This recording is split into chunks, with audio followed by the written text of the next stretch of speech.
ଅଟୋରେ ଚାଲାଣ ହେଉଥିଲା ବିଦେଶୀ ମଦ ଜବତ କଲା ପୋଲିସ। ଅଟୋ ଡ୍ରାଇଭର ଅଟକ। ଭଦ୍ରକ ସହରର ଡାହାଣୀଗଡ଼ିଆ ନିକଟରେ ଯାଉଥିବା ଏକ ଅଟୋକୁ ସହରାଞ୍ଚଳ ପୋଲିସ ଅଟକାଇଥିଲା। ଅଟୋକୁ ଯାଞ୍ଚ କରିଲା ବେଳେ ଭିତରୁ 152 ଲିଟରରୁ ଅଧିକ ବିଦେଶୀ ମଦ ସହ ବିପୁଳ ପରିମାଣର ବିୟର ବୋଝି ହୋଇଥିବା ପୋଲିସ ସୂଚନା ଦେଇଛି। ଅଟୋକୁ ଜବତ କରାଯାଇଥିବା ବେଳେ ସହରାଞ୍ଚଳ ପୋଲିସ ଅଟୋ ଡ୍ରାଇଭରକୁ ଅଟକ ରଖିଛି। ଜବତ ମଦ ଅସଲି କି ନକଲି ସେ ନେଇ ଯାଞ୍ଚ ଆରମ୍ଭ ହୋଇଛି।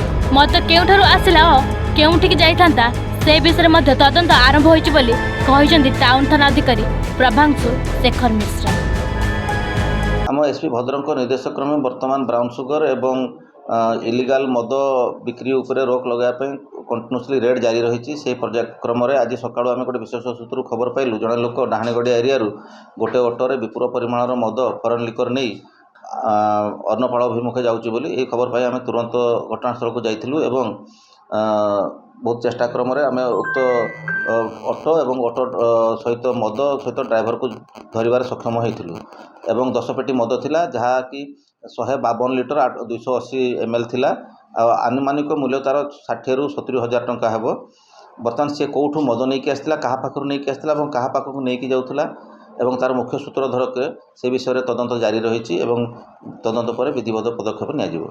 वर्तमान तो से ड्राइविंग करके नहीं जाऊला बर्तमान आम ड्राइवर हिसाब से देखीचु किंतु तार आहरी प्रिवियस कंडक्ट अच्छी और तार कन्सिक्वेंस कंडक्ट जो अच्छी तार आगु कौन केस अच्छी से सब विषय तदंत जारी रही विधिवत पदक्षेप नियाजिबो।